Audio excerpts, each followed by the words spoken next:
আলু ব্যবসায়ী সমিতির অনির্দিষ্টকালে ধর্মঘটের জেরে 50 টাকা কেজিতে এলো আলু। এমন দাম হওয়ায় মাথায় হাত মধ্যবিত্তদের। রাজ্য জুড়ে আলু ব্যবসায়ী সমিতির অনির্দিষ্টকালের জন্য ধর্মঘটের ডাক দেওয়ায় রাজ্যের প্রায় সব পরিবারের হেসেলেই তার যথেষ্ট প্রভাব পড়েছে।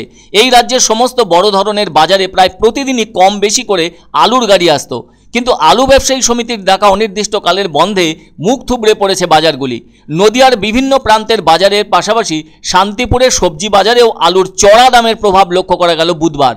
কেননা 50 টাকা কেজি দরে বিক্রি হচ্ছে আলু, আর এতে স্বল্প আয়ের পরিবারের পক্ষে যন্ত্রণা দেখা দিয়েছে।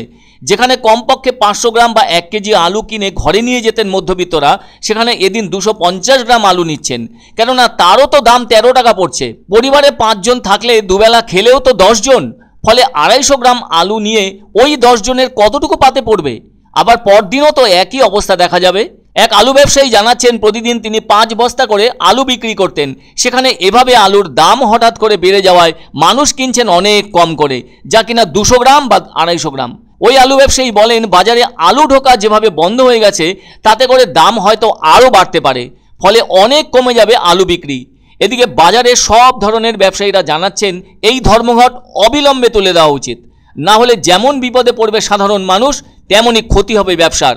কেননা আলু ব্যবসায়ীরাই বলছেন 50 টাকা কেজি দরে আলু কেনা সাধারণ মানুষের পক্ষে অত্যন্ত কষ্টকর। কেউ কেউ বলছেন, মুখ্যমন্ত্রী তো নির্দেশ দিয়েছেন প্রশাসনকে যাতে দাম কখনো লাগাম ছাড়িয়ে না যায়। এখন যে বাজারে 35 টাকা নয়, একেবারে 50 টাকা কেজি হয়েছে আলু, নিশ্চয়ই মুখ্যমন্ত্রীর কাছে সেই খবর পৌঁছেছে। এদিকে দাম বাড়ার 48 ঘন্টা পার হলেও তার কোনো ব্যবস্থা নেওয়ার বিষয় চোখে পড়েনি আমজনতার। এই যে অনির্দিষ্টকালের আলু ব্যবসায়ীদের ডাকা ধর্মঘট কতদিন বহাল থাকে, সেটাই থাকছে দেখার। ভিন রাজ্যে পাঠানোর জন্য আলুর ট্রাক সীমানায় আটকে দেওয়ার অভিযোগ তুলে কর্মবিরতির ডাক প্রগতিশীল আলু ব্যবসায়ী সমিতির। এদিকে আজ নিয়ে 3 দিনে পড়ল ওই ধর্মঘট। এর ফলে সাধারণ মানুষ তো অসুবিধার মধ্যে পড়েই গিয়েছে, অথচ মুখ্যমন্ত্রী হুঁশিয়ারি দিয়েছিলেন সাধারণ মানুষকে অসুবিধার মধ্যে ফেলে কোনো রকমের ধর্মঘট করা যাবে না, আর তাকে সমর্থনও করা যাবে না। এদিকে প্রগতিশীল আলু ব্যবসায়ী সমিতির বক্তব্য, সরকারের পক্ষ থেকে আলোচনার ব্যাপারে কোনো প্রস্তাব আসেনি। যদি সরকার আলোচনা চায় তবেই তারা বসবেন। জানা গেছে এমন ঘটনার কারণে সুফল বাংলাতেও 28 টাকা কেজির বদলে 32 টাকা কেজি দরে আলু বিক্রি হচ্ছে। 50 কেজি আলুর বস্তায় 100 টাকা থেকে 150 টাকা দাম বেড়েছে। এটা তো ফাটকা ইনকাম। ক্রেতারা ক্ষোভ প্রকাশ করে বলছেন, এসব দেখার কেউ নেই। সাধারণ মানুষকে বিপদে ফেলতে এসব বিষয় চালানো হয়ে থাকে সরকারের নাকের ডগায়। অন্যদিকে আগামী ডিসেম্বর পর্যন্ত নদিয়া জেলার আলুর খরচ হতে পারে 31 টন। এছাড়া 5 টন বীজের আলু হিসেবে থাকার কথা, এমনটা জানানো হয় হিমঘর মালিক সংগঠনের পক্ষ থেকে। আলু এমনই এক সবজি যার বিকল্প নেই। এর আগে মুখ্যমন্ত্রী জানিয়েছিলেন, বর্তমানে 45 লক্ষ মেট্রিক টন আলু হিমঘরে পড়ে আছে। নতুন আলু ফের উঠবে জানুয়ারিতে।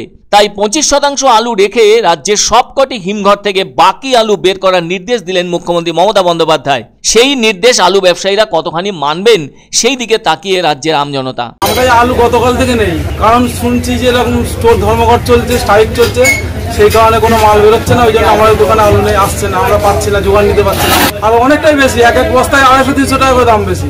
আমাদের লস হচ্ছে তো, আলু আসছে না, আলু পাওয়া যাচ্ছে না। একটা দোকানে আনছি অনেক দাম, আগের তো কম ছিল দাম, হ্যাঁ, আর এখন তো ট্যাগ হয়ে দাম বেড়ে গেছে। মানে স্ট্রাইক হওয়ার পর থেকে দামটা বেড়ে গেল, বেড়ে গেছে। আলু ভালো আসছে না, তোমার আলু কিনতে এসছি, আলু প্রচুর দাম, কিনে খেতে পাচ্ছি না আমরা। 50 টাকা কেজি হয়ে গেছে, কি করে কিনে খাবো গরিব মানুষ?